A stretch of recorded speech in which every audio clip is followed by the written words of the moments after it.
Well, g'day curd nerds. Today we're going to be making whole milk ricotta. This is a cheese that I haven't shown before, and it's only because I recently had a student who went out into the bush and decided that he wanted to make some cheese. So, big hello to the Bush channel, and you can see their logo down the bottom there. And don't forget, I will be adding in their link to their channel down in the description below. Now, ricotta. Ricotta is a very basic cheese. And all it is milk that has been curdled by an acid. And you can use a couple of different types of acid. You can use citric acid, which is a powdered form of lemon juice, which has been manufactured. You can use native lemon juice itself, or you can use white vinegar. Now, in the recipe that I sent through to the Bush channel, guys and girls, I suggested that they use vinegar because it's nice and easy to carry around in the bush. Now in my recipe here I'm using citric acid because I want it to be a little bit creamier, a little bit lighter. So that's what I've done, and let's get on with the video. So pretty simple ingredients. We've got 4 litres and 1 gallon of whole or full cream milk, 2 teaspoons of citric acid in 1 cup of water, and 1 teaspoon of non-iodized coarse salt. Now you can leave the salt out if you're going to use the ricotta for dessert. So I'm just adding the milk there.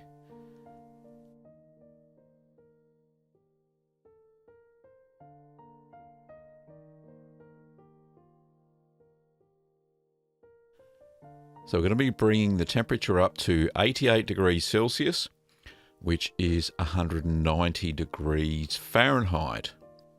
So the temperature's slowly creeping up. We're up to 30 degrees Celsius now.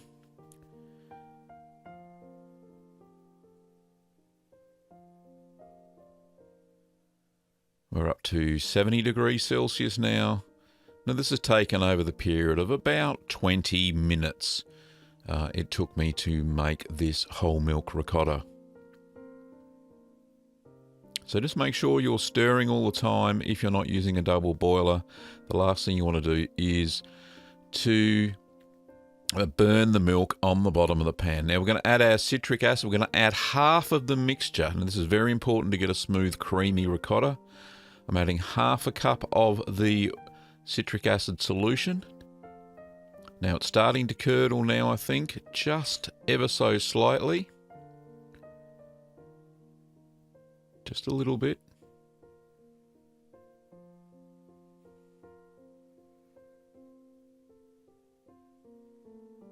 Now we're going to add in a tablespoon at a time until the whey just starts to go yellow.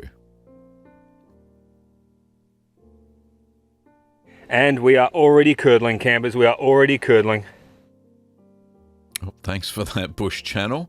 Yes, it has started to curdle, and you can see the whey's just going yellow. Now, I don't want it clear yellow because that'll indicate to me that it's a little bit too rubbery. So just 1 last tablespoon of the citric acid solution there, and I think the ricotta is perfect. So that's just how it should be. You could probably put a little bit of less citric acid in there, citric acid solution, if you want it even creamier. But this is about the style that I like it at. Great for cooking with. So we're just going to drain that through some butter muslin. Now, it is very delicate stuff, so instead of pouring it straight into the colander, what I'm doing is using a ladle to scoop that in there.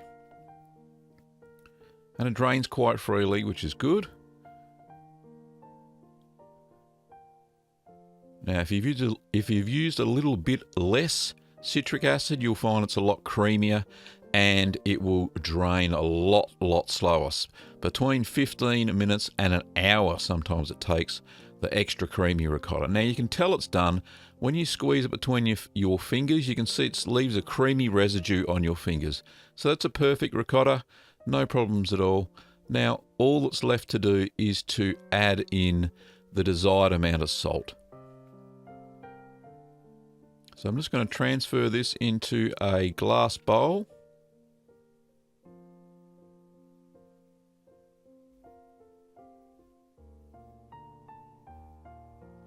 And then we're going to transfer it back and we're going to add in the cheese salt and just stir that through with a tablespoon. And that's the completed product. So there we are. We've got our ricotta. Now I'm going to go on to make something else out of this ricotta, another cheese, but over to the bush channel.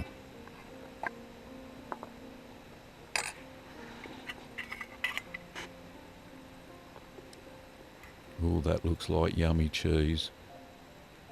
Bit of ricotta cheese on the damper.